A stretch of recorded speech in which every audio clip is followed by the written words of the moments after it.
మన ప్రాణాన్ని నిలపడం కోసం ఆహార్నిశలు సేవా తత్పరులే మన వైద్యులే తెలుపడానికి నిదర్శనం.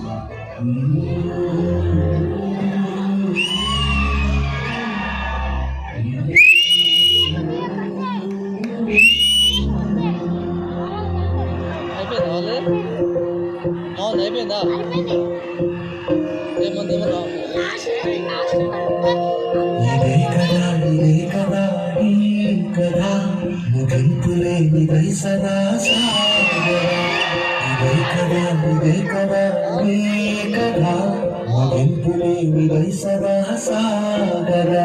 నీ కంటి రెప్పలంచున మనస్సు నిండి పొంగిన నీటి బిందువే కదా వెతుకుతున్న సంపద ఒక్కొక్క జ్ఞాపకానికి వంద ఆయుధిగా తన కంటి కాదు తన ముట్టుకోదండి.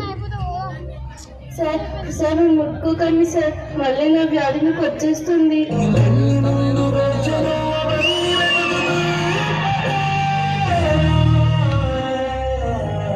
వైద్యం అంటే ఒక వృత్తిగా కాకుండా మనుషులను బ్రతికించే ఒక మహాశక్తిగా ప్రజలకు సేవ చేసేవాడే వైద్యుడు.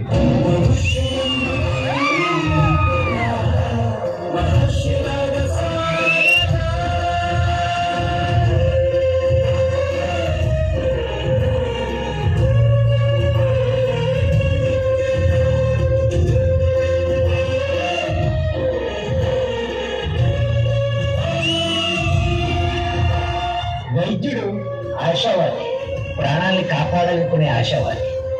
వైద్యుడు స్వార్థపరుడు, శ్వాసను నిలబెట్టాలనుకునే స్వార్థపరుడు.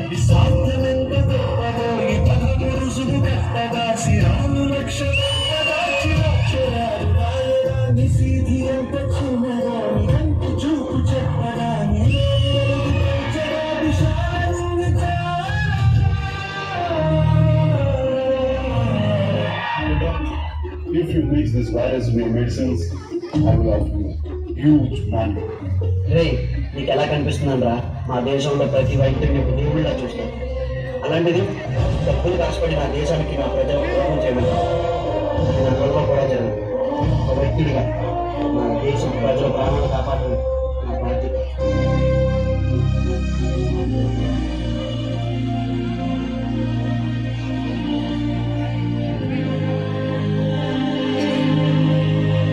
మన దేశ భద్రత కోసం కులమతి ప్రాంతాలకు అతీతంగా భారతీయులంతా ఒకే కుటుంబకులని దేశ రక్షణ కోసం దేహాన్ని అడ్డుపెడుతున్న నిదర్శనం.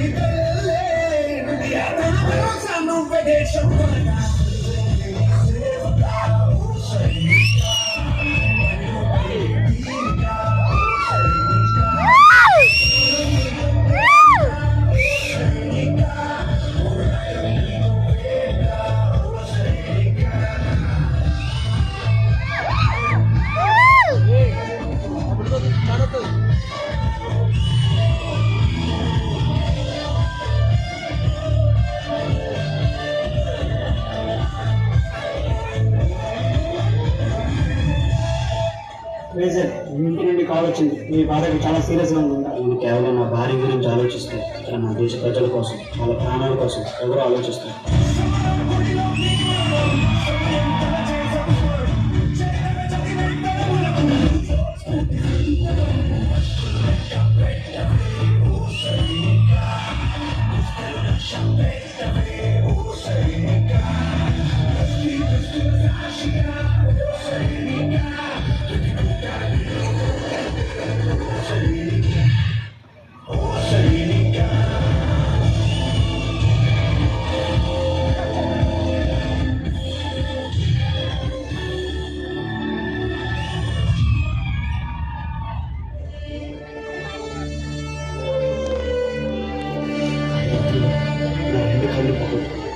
ఆయనే కాలిపోయే నాకు బాగా లేదు.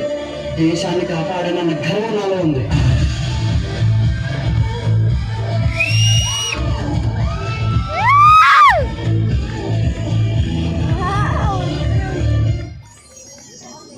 రైతే రాజు.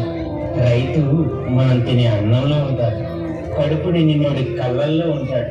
అయినా వ్యవసాయం వ్యాపారం కాదురా, మనల్ని బ్రతికించడం కోసం మోసం తెలియని మనుషులు చేసే ఔషధం.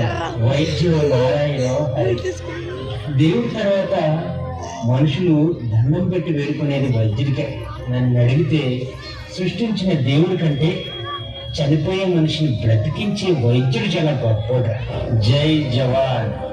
రాత్రి జవాన్ ఎన్ని కష్టాలు వచ్చినా అక్కడ నిద్రపోకుండా కాపలా కాశాడు కాబట్టి మనం ఇక్కడ బ్రతుకున్నాం. అదే బోర్డర్లోనే జవాన్ లేకపోయి ఉంటే దేశం ఎప్పుడూ బానిస శ్మశానం అయిపోయి ఉండేది. ఆ 3 రంగుల మధ్య ఉన్న శోభ చక్రం మన దేశ ఐక్యమత్యకు నిదర్శనం. మనందరం కలిస్తేనే మన భారతదేశం.